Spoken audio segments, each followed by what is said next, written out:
Olá! Já tem criança aí? Vamos iniciar novamente a nossa rotina de estudos com as aulas online?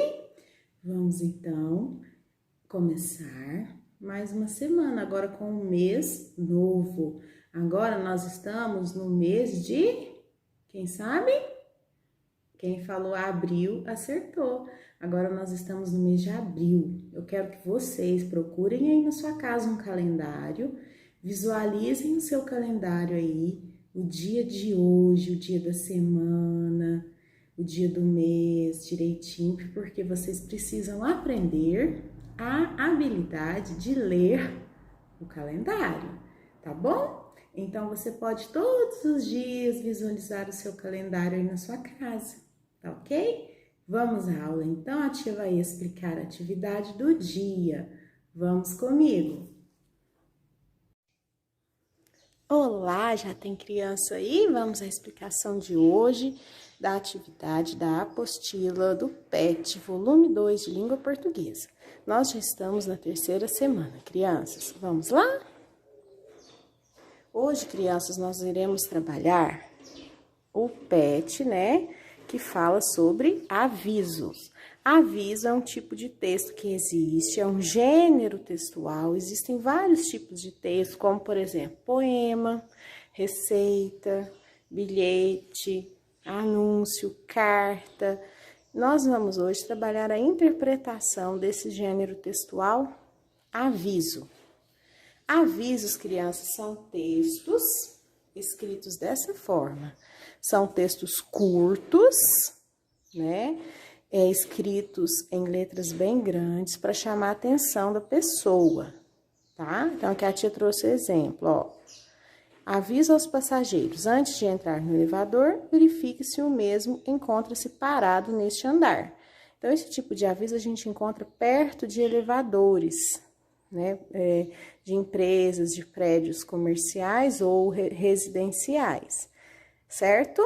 Outro exemplo que a gente está vendo muito nesse momento que a gente vive sobre o coronavírus, sobre o uso obrigatório de máscara. Então, a gente encontra esse tipo de aviso em lojas, bancos, até lá na nossa escola, lá na entrada, tem um aviso, obrigatório o uso de máscara no interior da loja, aqui no caso no interior da loja. Lá na nossa escola tem, que também é obrigatório o uso de máscara em bancos, e assim por diante, tá, criança? Então, a tia trouxe esses exemplos para vocês observarem que avisos são textos curtos escritos em letras bem grandes, tá ok? Então, aí você irá responder as questões para mim aqui de interpretação. Número 2, após você ler, né, crianças, você lê sozinho, porque essa letrinha você já conhece, já domina. Leia as palavras que você não conhece, você conversa com um adulto, tá? Para descobrir o significado. Ah, lembrando que antes da atividade tem as orientações para o adulto ler, para ele te orientar, tá bom? Então, aí você vai marcar no número 2 um X, que gênero textual você leu. Gênero textual, crianças, significa o tipo de texto, se ele é um bilhete, se ele é um aviso, se ele é uma carta, se é um poema, é o tipo de texto, tá? Número 2, a quem esse texto se destina? Ou seja, para quem que esse texto foi escrito, principalmente?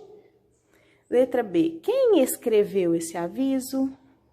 Lá no aviso tá escrito lá quem escreveu. Qual é o assunto deste texto? O assunto é sobre o que está falando o texto. Está falando sobre coronavírus? Está falando sobre férias? Está falando sobre plantas, sobre animais? Sobre o que está falando? Assunto é sobre o que fala o texto. Na letra D, onde você acha que esse texto deve ser afixado? Onde vocês acham, crianças, que esse tipo de texto deve ser afixado? Lá no início da atividade a tia explicou e deu exemplos, né? Será que ele deve ser afixado dentro de um caderno? Na geladeira? Aonde, crianças? Pensa aí que tá fácil. Letra E. Na sua opinião, esse tipo de texto deve ser escrito com letras grandes ou pequenas? Por quê? Então, a tia já deu a dica lá atrás, e agora você vai explicar por quê. Pensa, se é um aviso, se tem o objetivo de avisar, de chamar a atenção, então você tem que me explicar aí se tem que ser com letra pequena ou grande e por quê. Letra F. O aviso deve ter muitas ou poucas palavras, crianças? E por que você acha isso? Número 4. Registre no quadro o que você aprendeu na atividade de hoje. Então, o que você aprendeu sobre avisos, crianças? Escreve aqui uma frase explicando aquilo que você aprendeu, tá bom? Por hoje é só, lembrando que tem caligrafia também, tá? A gente volta a se falar amanhã. Estou aguardando as atividades. Tchau, crianças. Beijos.